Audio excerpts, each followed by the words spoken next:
What's up, guys? Riley with Stonefield Ranch coming at you with some barn talk. Senator Mike Lee has proposed a bill that would include the sell-off of 2 to 3 million acres of public land. This would include BLM land and National Forest Service land. So whether you care about recreating, whether you have cattle permits for public land, you should absolutely care about this, and here's why. Years and years ago, a company called Simplot bought a bunch of land and a whole mountainside to mine for phosphate across the valley from our ranch.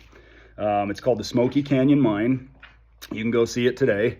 There was a clause when Simplot bought that everything had to be replanted within a certain period of time. I think it was like 15 years.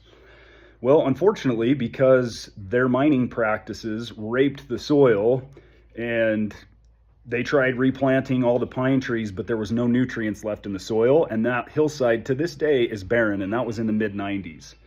As a kid, there were elk in that valley, there were black bears, there were all kinds of animals, and just a few years ago, there were no more elk left. I didn't see hardly any animals anymore. I'm just telling you that these politicians that are going to sell off this public land, their pockets will be lined by these mining companies, these oil companies.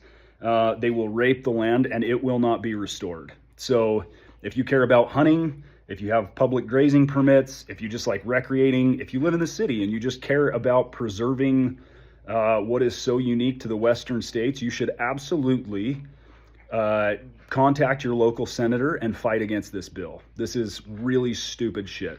And it's selfish, and I know some people have problems with the federal government. I do too.